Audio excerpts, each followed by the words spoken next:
Well, good afternoon. I'm Bert Morey. I'm the State Transportation Engineer at the Kansas Department of Transportation. Welcome everyone to this event.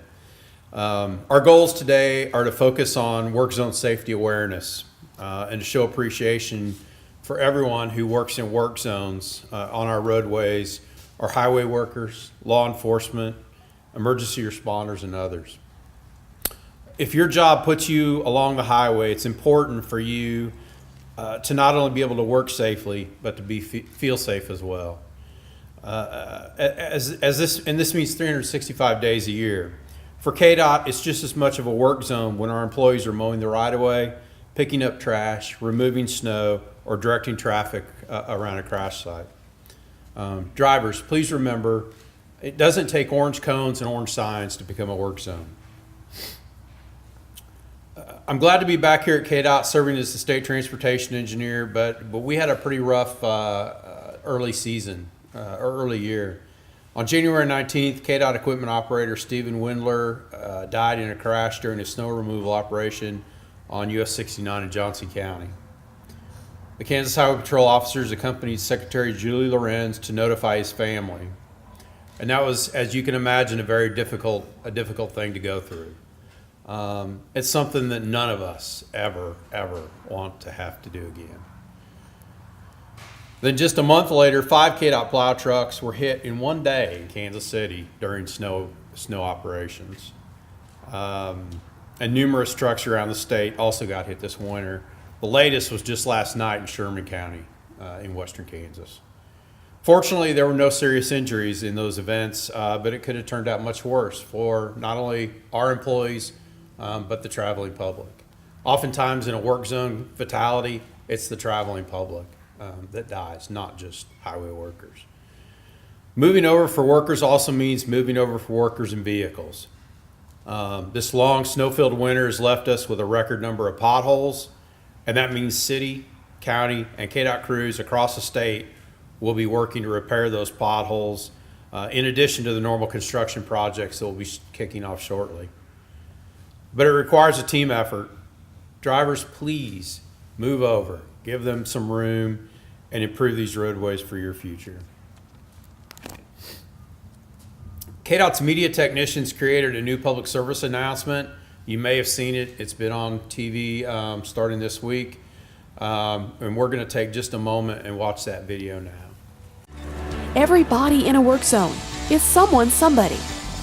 This is my mom. She works for KDOT. This is my dad. This is my mom. This is my daddy. This is my sister. This is my daddy. This is my son, Scott. He was killed while working in a highway work zone.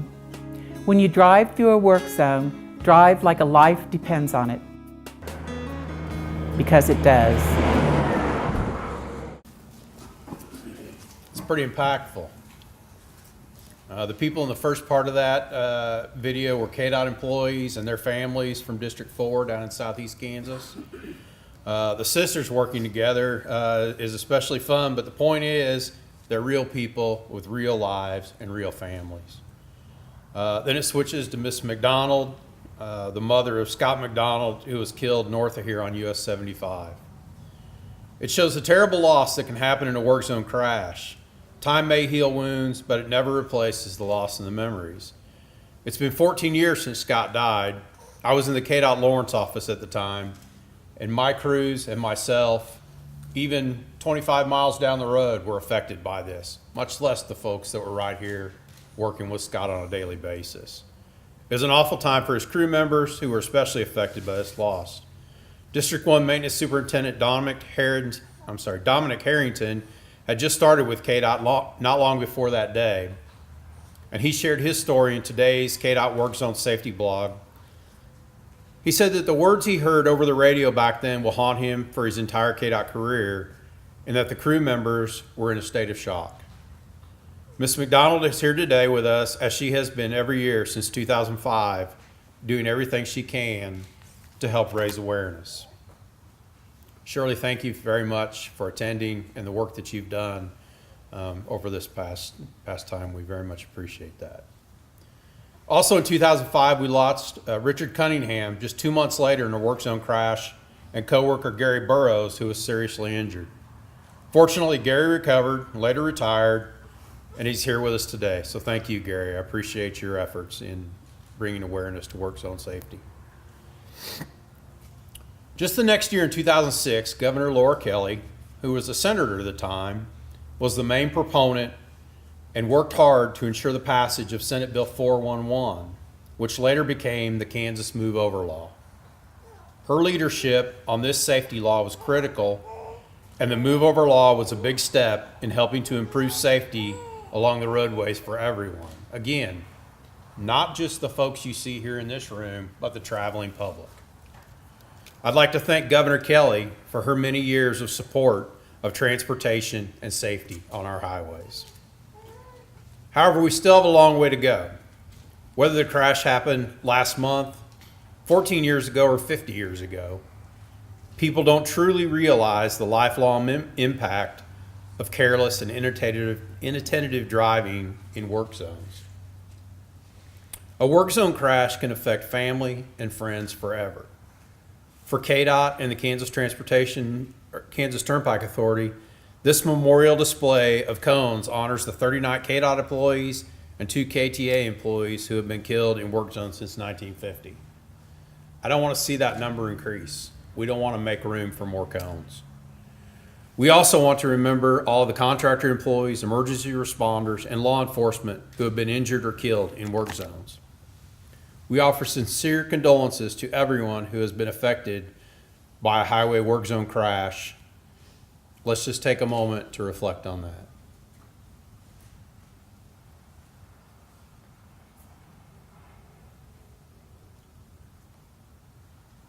KDOT and the Kansas Highway Patrol have worked together on many traffic safety activities since we've started bringing this to our attention. And this partnership has helped save lives throughout the years. Our annual work zone enforcement program is just gearing up, where KHP officers provide extra support in various work zones across the state.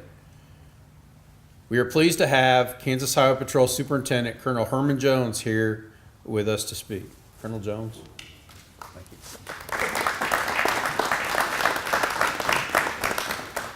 Thank you. Thank you. It's quite an honor to be here, but at the same time, I want to take a moment just to say thank you for your sacrifice for the people that travel up and down the roads. And I know we have family members that have lost some due to tragic incidents in a work zone. So my heart goes with you. And because of that is why we're here today. So we're here today because of each of us has a vested interest in work zone safety. There are people working along the highways each and every day, for real families waiting, just like what we saw in the video there. And it's our priority to get them back to their loved ones. It's our commitment to ensure safety for all of those in work zones, whether it's someone working in them or utilizing a work zone for travel. Kansas is ranked 5th across the nation for its traveled highways. And for that then, the Kansas Highway Patrol deems it responsible for the safety of those that operate and use these roads here. Not only just using it, but those that maintain and build the roads. It is our responsibility for their safety. I want to thank all of our partners. It's not just the law enforcement, but all of our partners here that are here today that represent the safety of our highways there. Those that take responsibility, they include Kansas Turnpike Authority, AAA, Brown's Super Service, AMR, Topeka Fire Department, Topeka Police Department, Topeka Public Works, and also Shawnee County Sheriff's Office there.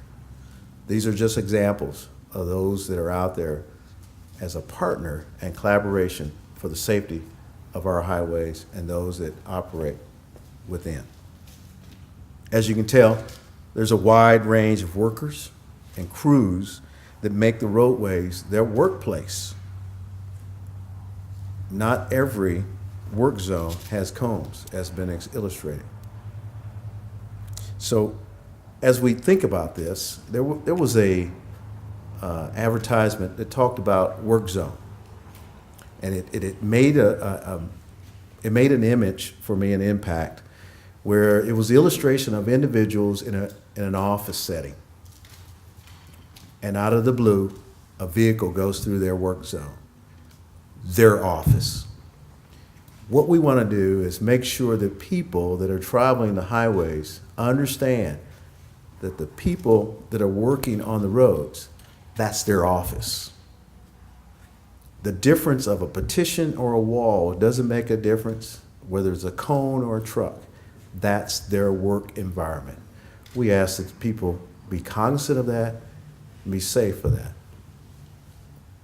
Drivers need to be alert and be cautious so that those workers can go home safely at the end of their shift, as we would expect those that work in an office to do the same. See, now, in 2018, sadly, there were 1,396 crashes in work zones. Now, notice I say crashes, not accidents, because accidents can be prevented. And what we want people to do is think about it. Be cautious, be conscientious about a work zone. You know, when we talk about that many crashes, we're looking at about 3.8 work zone crashes every single day of the year. You saw the video. That is impactful, not just to the individual, but also for their families and those that work with them. Engineer says he's 20-something miles away from the scene of that crash. It's impactful for the individuals, not just at the epicenter, but the residual effect that happens throughout. Unfortunately, 5 people were killed in these crashes that we talked about, and another 398 were injured. We've got a perfect example of individuals' lives that will be impacted for the rest of the time that they live if they survive. We would like to remind drivers that the fines of traffic violations in construction zones will double. We don't do this to raise money, by no means, but we get the attention of drivers by raising awareness. I would encourage, alike with anyone else in this room, encourage every motorist to commit to work zone safety, put their phones down, put your food away, and slow down to work and work to ensure that the safety of everyone in each work zone that you encounter is safe. We ask the same of your families, and we ask you to do the same of the men and women working to improve our roads every day. Thank you for this opportunity to speak to you.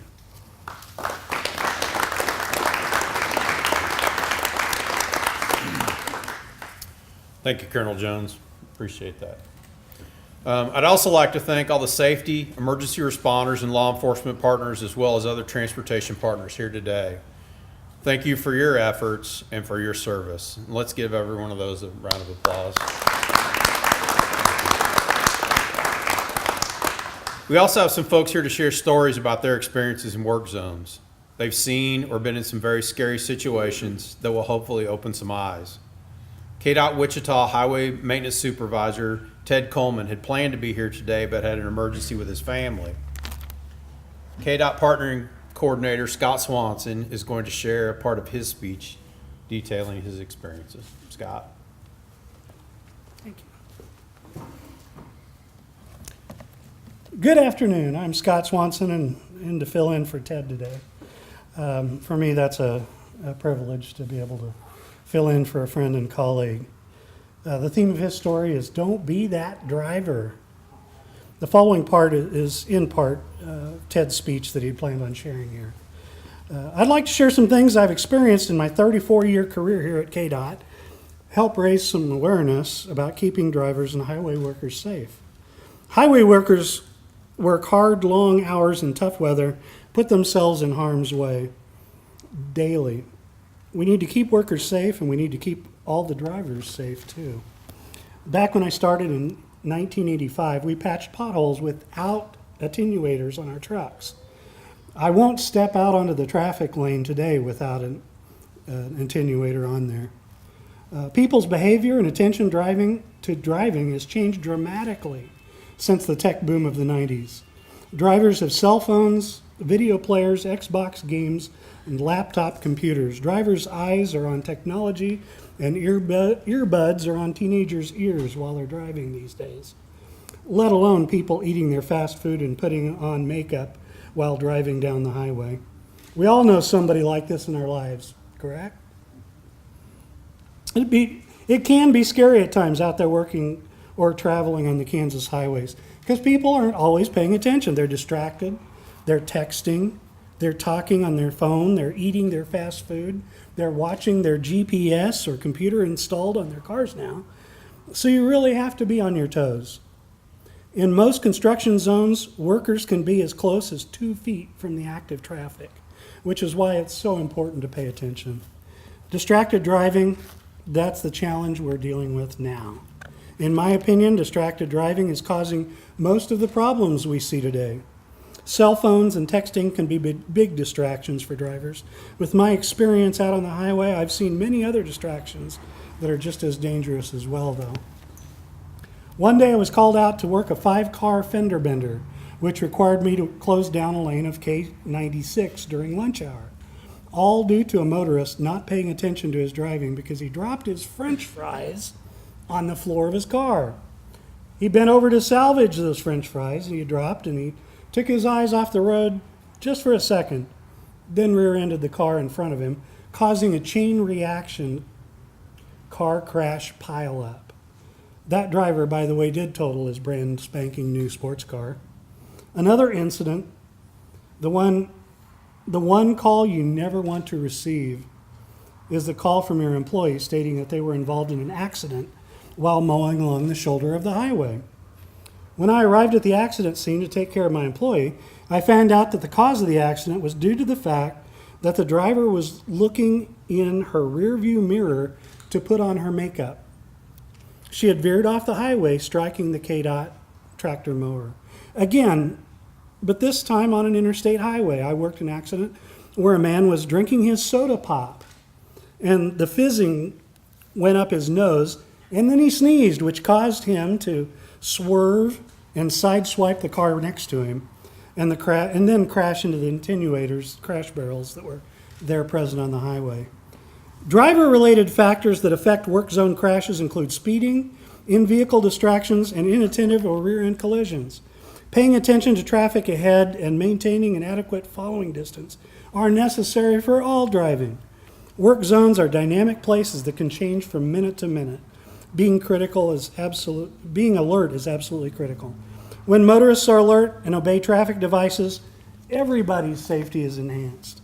The Kansas Department of Transportation has a responsibility to provide work zone traffic control, and drivers have a responsibility to follow that traffic control and drive safely as they're passing through these work zones. Work zone crashes are avoidable. If drivers were aware of how important it is to slow down in a work zone and pay attention, hundreds of lives could be saved across the country every year. It's everybody's responsibility to keep these work zones safe. Don't be that driver. On behalf of Ted and myself, thank you for this opportunity.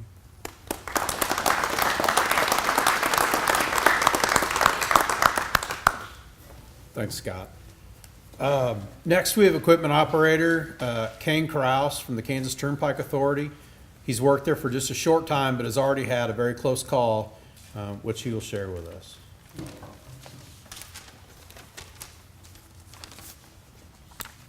Good afternoon.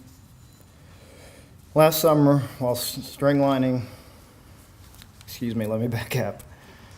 I've only been with the Kansas Turnpike for a couple of years now, and just like many of my fellow coworkers, I've already had a close call in the work zone. Last summer, while we were stringlining to prepare for painting, I heard a nearly indescribable sound behind me. It was like a loud boom, but even that description isn't quite right. The noise scared me half to death, and when I turned around, there was a vehicle sandwiched between the wall and the attenuator. The driver had fallen asleep at the wheel and hit the attenuator that was a couple hundred feet behind me. Fortunately, the driver was all right, though clearly in shock at what had just happened. This isn't a unique story. In fact, you'll find similar stories in work zones across the country each year. But I can't help but wonder, what if the attenuator hadn't been there? Would the driver have been injured, or worse? What would have happened to me or my coworkers? This would be a different story and very possibly one I wouldn't be telling myself. It's easy to let these moments get to you. When you have an experience like this, it can rattle you. Some of my coworkers have their own close calls in work zones. It's scary to think of these life-threatening moments could have had a different ending. What's even scarier is that more than likely this will happen again. Please, I urge all drivers, pay attention while you're driving, and especially in work zones. Put down the phone, stop to eat, get plenty of rest. We have families and friends we want to get home safely too. Drive like you work here. Thank you.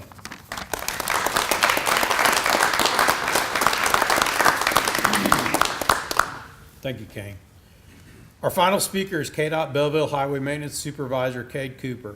Early in Cade's 15-year KDOT career, he had a close call that gave him a newfound respect for his coworkers.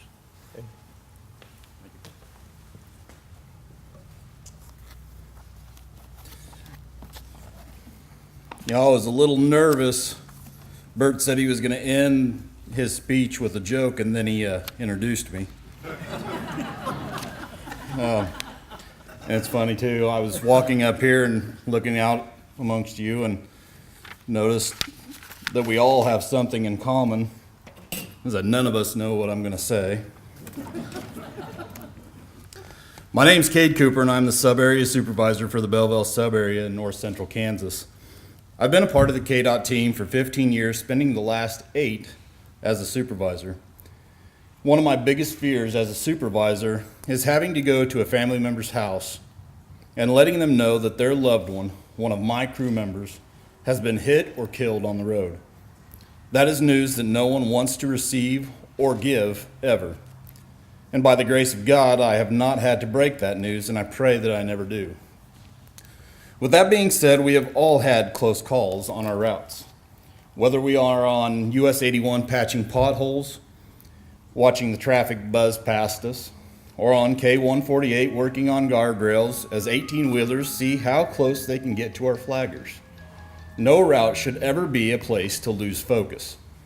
One incident that stands out to me that shaped me into the person that I am today happened when I was an equipment operator with the Mankato sub-area in 2004.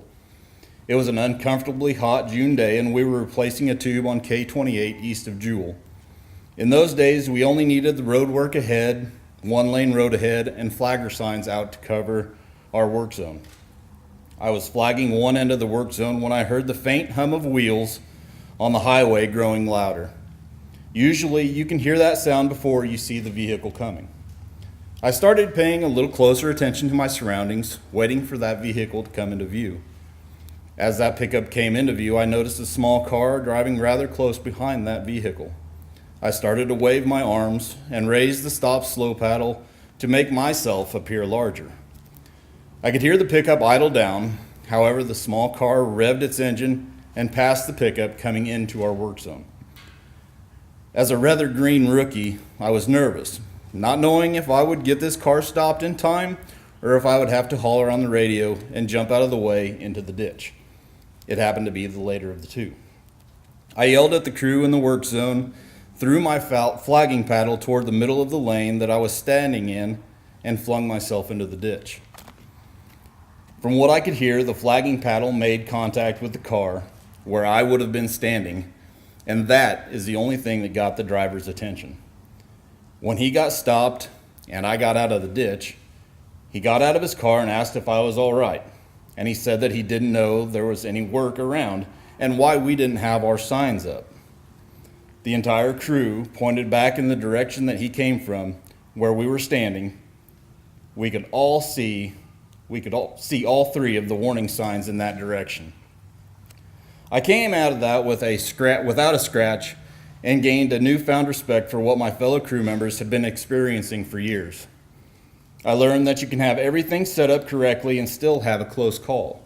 I learned that it will never be the traveling public's fault in their eyes.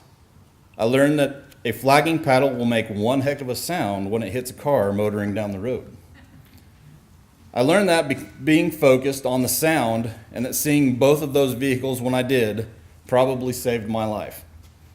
I learned that I don't ever want my family to get a visit from my supervisor because I was in the right place at the wrong time. That's not the only close call that I've been around, but it is the only one that I've had to dive into the ditch for. I can look back at it now and chuckle about how hard the paddle hit the car, but cringe to think that it could have been me making that sound. So I'll leave my fellow highway workers with this. Please stay focused at the task at hand. It may only take milliseconds for you to have to make a decision that could save your life or the life of someone standing next to you. You have no idea what the motorists are doing or thinking in their 75-mile-per-hour world. Stay safe and go home to your families at the end of the day. And I'll leave you with this closing remark. Several years ago, we lost a great humanitarian in Mother Teresa. She left many things behind, and one of them was a lesson for us. She was awarded the Nobel Peace Prize in 1979, and she said that when we work hard all day long, it feels like we are only a drop in the ocean. But if our individual drops were not in the ocean would be dry. Each one of you is a drop in our ocean, and without you, we would be empty and dry. Please never forget how important you are. Thank you.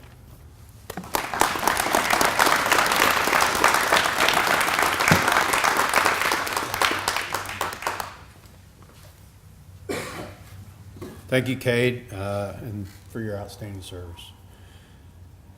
Okay, it's Go Orange Day in Kansas, and several buildings and bridges are lit up in orange all week, including the Governor's Mansion, a portion of the Visitor Center at the Capitol, the Eisenhower State Office Building, the Amelia Earhart Memorial Bridge in Atchison, the Topeka City Hall, numerous KDOT offices and other buildings and bridges across the state. Please make sure and check those out and think about what that means.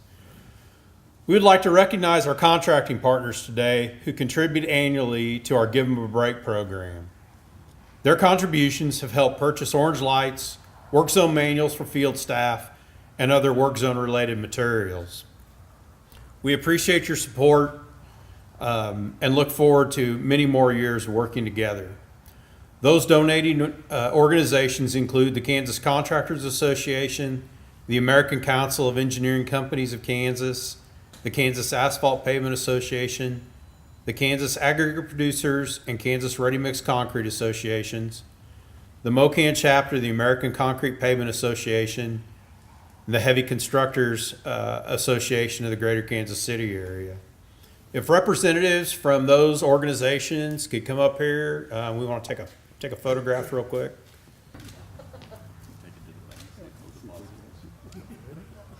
No, not yet. Are we good? Okay.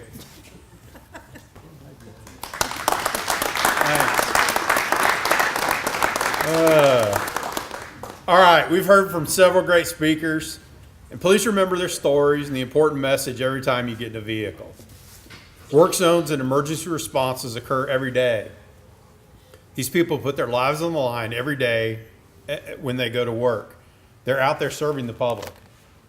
Drivers, please pay attention, put down your cell phones, watch for workers and motorists, slow down and expect delays, allow extra space between vehicles, and be patient. Just be patient. You'll get through the work zone quickly. National Work Zone Awareness Week is the time dedicated to reminding everyone of the importance of work zone safety, and it's a message we need to remember all year long. Thank you, and always remember, buckle up.